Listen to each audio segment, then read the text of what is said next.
Olá, irmãos, graça e paz seja convosco. O tema de hoje, a volta do Filho do Homem. O autor da lição, ele singularizou a expressão que esse era um título que Cristo mais se atinha, né? Um título que ele mais amava. E isso está no Antigo Testamento, irmãos, Novo Testamento, perdão, mais de 80 vezes é expresso o termo Filho do Homem. E o que isso significa? Existem várias ramificações em relação a essa questão ou interpretações sobre isso. Mas o que a gente vai se ater aqui é aquilo que nós de fato defendemos. Quando Cristo se intitula como Filho do Homem, ele está mostrando a sua total humanidade, ou seja, falando de fato de quem ele era. E isso acontece também como o próprio o Estevão, né?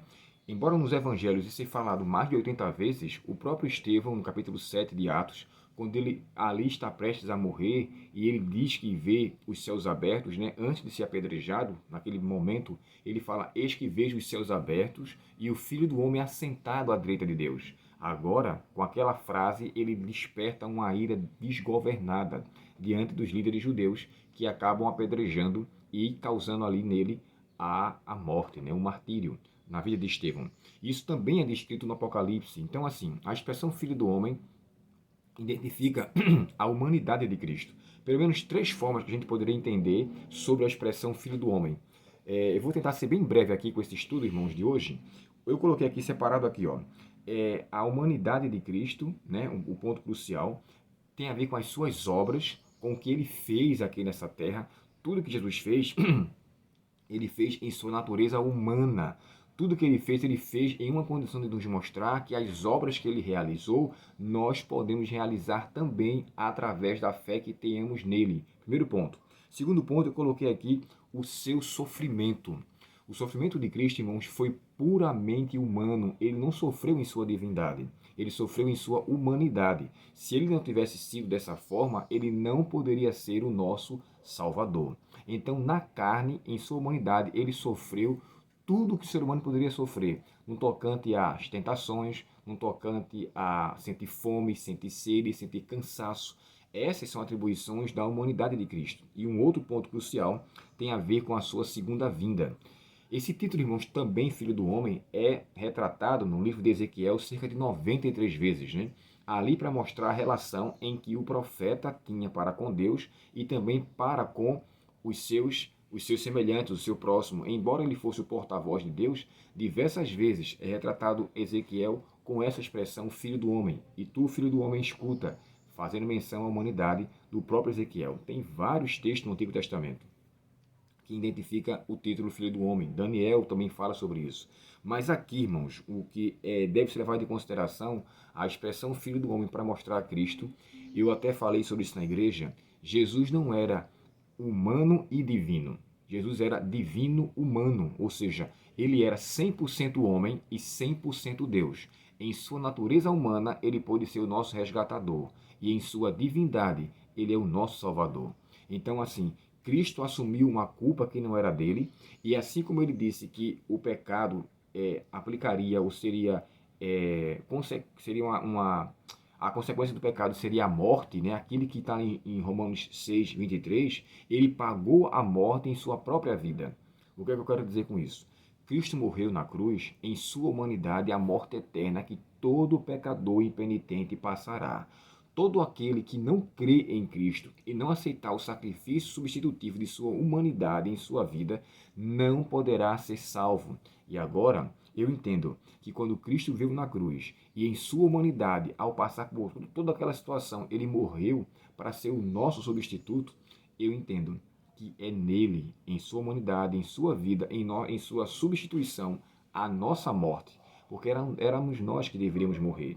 Mas Cristo, por sua grande misericórdia, nos concedeu a vida que tão somente ele deveria receber. Ele morre a morte eterna, a sua humanidade qualifica a ele a ser o nosso substituto, e nessa humanidade, eu e você poderemos ser salvos. Aqui o autor colocou três textos de Mateus falando sobre a humanidade de Cristo. Um fala que ele voltará como um Deus homem. O outro texto, Mateus 24, 27 a 30, ele em sua humanidade, a sua vida será a sua vinda será vista por todos. Isso aqui é interessante, porque como poderia então Deus humano poder ser visto por todos? Essa atribuição de onipresença é somente a Deus, mas em sua vinda única e absoluta, Cristo será visto por todos, aparecerá uma única vez, e assim como o relâmpago que vai no Oriente até o Ocidente, todo olho verá. Então Cristo demonstrará, na verdade, que a sua natureza humana e divina, ou melhor, humano-divino, né? A junção das duas naturezas, fazendo parte de uma única pessoa, é uma distinção clara e objetiva, que ele voltará com a mesma natureza que ele tinha aqui na Terra.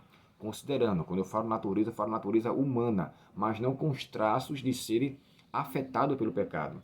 Jesus, em sua humanidade, irmãos, ele foi afetado pelo pecado, mas não foi infectado. Em sua natureza física, ele sofreu todas as características de um pecador, mas em sua natureza interna, interior, ele não passou nada que houvesse pecado em sua vida interior. É por essa causa que ele pode ser verdadeiramente o nosso substituto. Quão bom é saber que podemos adorar uma pessoa que é igual a nós, no tocante a passar pelas mesmas coisas, né? Como o próprio texto de Paulo escreve. E ele, como nós, em tudo foi tentado, porém sem pecar. Que possamos reter em nosso coração a substituição absoluta e única de Cristo. E ao aceitar a sua humanidade, possamos levar em consideração que ele é o nosso Deus homem. Ele é aquele que se identifica conosco.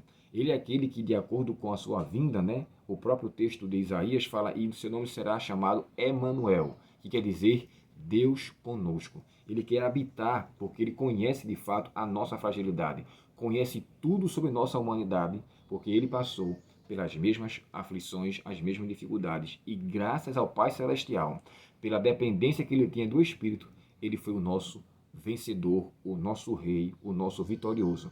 Que eu e você possamos vencer através do que Cristo fez em sua humanidade e em sua divindade, possamos alcançar a transformação dia após dia para a honra e glória do seu nome. Oremos ao Senhor. Querido Pai Celestial, te agradecemos, Senhor, pelo estudo da Tua Palavra neste dia e suplicamos que o Senhor venha falar conosco cada momento, para que, ao olharmos a vitória de Cristo em sua humanidade, nós possamos também sermos vitoriosos para a honra e glória do Teu nome. Concede-nos esta bênção, Pai, te pedimos, em nome de Jesus. Amém.